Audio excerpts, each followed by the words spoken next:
my mum, Julie. Hello, I'm Lucy's mum. And today we have a very big topic. Our top 5 immigration interview fears. Oh! Well, I suppose it's top 10 really. It is if we've got 5 Yeah, each. 5 each. Yeah. My top immigration interview fear is that I would get the mean officer. Oh. Or the one who's having a bad day. He's just had an argument with his wife. His kids are playing up. Yeah. She's not in a happy mood. Yeah. And he decides to take it out on you. And you don't get in. Which, you know, I'm not saying it would happen, but it's a fear. You know, Yeah. we all have bad days. Before I applied for my visa when I first went to America, I was flagged by this really mean officer. He'd asked me so many questions and I thought he was just going to send me straight back. The next time I flew into Chicago, because he'd flagged me and because they still thought I was running some illegal business, I had to go out the back into the interview area with all these other people. This officer came along and we went into a private room. And he was so nice. I have to say, actually, my officer was really nice as well. At the immigration interview, he was also into acting. Oh, so we had a bit of banter and a lot in common, and that was really nice. And he's like, "I've looked you guys up on Facebook. You're fine." Oh, really? Okay, my number 1 is when I get flustered, I forget things. I was so frightened I was going to forget my husband's full name, his date of birth. When I had my first visa interview at the American Embassy in London, oh my, that was scary. It's a scary place, yeah. You're not allowed to bring your phone in. The first question I was asked was, okay, have you got any pictures of your husband? And so I said, well, no, they're all on my phone, and I wasn't allowed to bring that in. So he sort of looked and then he said, okay, what's the date of birth of your mother-in-law? And I panicked. I couldn't think. Did you know, or like? I didn't know exactly. No, well. And I said, well, she's about the same age as my mum, so I guess she's born in 1937. I said, I know her birthday's in August. And that's not bad, the month and the year. yeah, I know. So I was waffling on, as you do. Yeah, trying to stall for time. Somebody said to me, it's actually probably good that you didn't give really complete rehearsed answers because, you know, it would seem less natural. What is another one of your biggest interview fears? Well, I think this is a very British thing. My fear was that I would panic and I would accidentally admit to something that I haven't done, like, oh, I'm coming to America to run a brothel.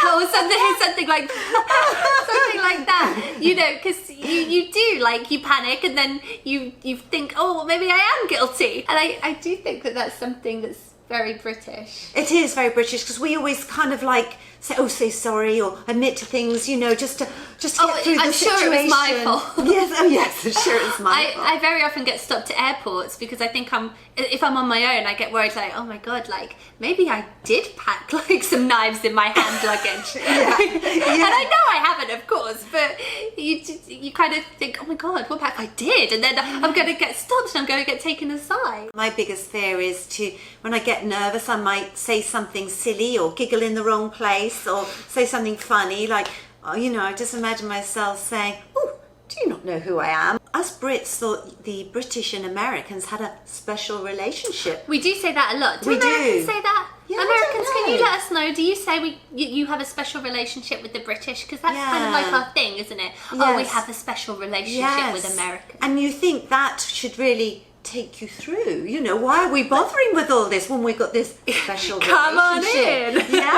Yeah, so that would be laughing at the wrong time, you know, because you sort of say something, you know, yeah, because I've got a bob in my handbag, you know, and you oh my God, did I say that? You know. Yeah, it's like panicking again, isn't it? Yeah, it's the panic. Did you ever do that, Lucy, in an interview?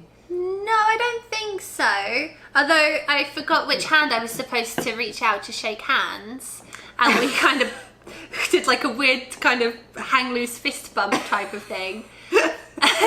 I guess that's a kind of similar thing. Yeah. My next one, this is a big one for me. I was so worried that I'd forget to take an important document. There is so much paperwork. I can't even tell you. Fortunately, my husband is so good with like paperwork and keeping things organized, and I'm just not.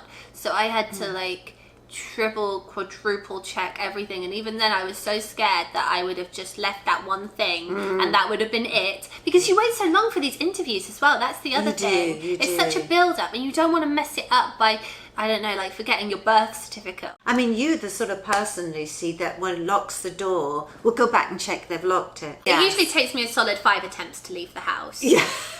Doesn't it? Yeah. I just need to check one more time. I need to check. And I was just like that with all the documents. So yeah, it was a real headache. I'm with you on that, yeah. And it's a big folder, and yes. yeah, a lot of pressure to get it right. There's so much at stake. There's so much at stake, yeah. Yeah. Yeah, basically your entire life with your spouse. So no pressure. No pressure, yeah, no pressure at all, yeah. One of my other huge fears was looking guilty when I had nothing to feel guilty about, looking shifty, you know. You do look very shifty. Yeah, I mean, trying not to do any body language things which, you know, was it sort of scratch your ear or to make it look like you're lying, because you're not, but you're just so worried. And then you think, am I gently perspiring a little bit too much? Am I glowing? Am I glowing? Because I did hear that they're trained in like body language from different countries. Because obviously everyone's got their different nervous body language, and some of it's universal, but some of it's very dependent on where you're from. Yeah. So I don't know if it's true, but I did hear that they can read body language, a bit like mind readers. But then, like, of course you're going to be nervous. Yes. Because it's a big interview. Yes, it is. Kind of similar to my previous one with the documents. The documents was a huge source of anxiety. And this one actually happened. This one is having documents get lost in the mail. You have to mail a lot of things in for the interview. Ours got separated somehow from the tracking device. And the tracking device ended up on one side of the country and the parcel was somewhere else. So for a while, we didn't know where all our personal information was. That was fun. You know, things like social security numbers and, you know, all this kind of stuff, like personal details. information. Yeah. They need like financial details, and they need like everything you can think of. It did turn up, but it turned up late, and we honestly didn't know if it would get there or what would happen. I remember in my citizenship interview, which took forever, he wanted to go through the dates that I had left the country, what I was doing on those exact dates. We had this mega holiday, do you remember? We flew to Italy because you were working out there. Then we went to Serbia, and then we came back, and then we went to England. He wanted to know exactly how many days I was in each country. Well, what were the dates? Oh, well, it's written down there. No, what are the dates? Who knows that, though? I know. Like, I know, like, the odd people have... And you can't remember... I can't remember dates, anyhow. Dates are not something that I remember. I don't even know what day it is today. No. But, I mean, he had all the information there, so... I guess he was just testing me in case I'd made it all up. My last one is the big one. Getting rejected.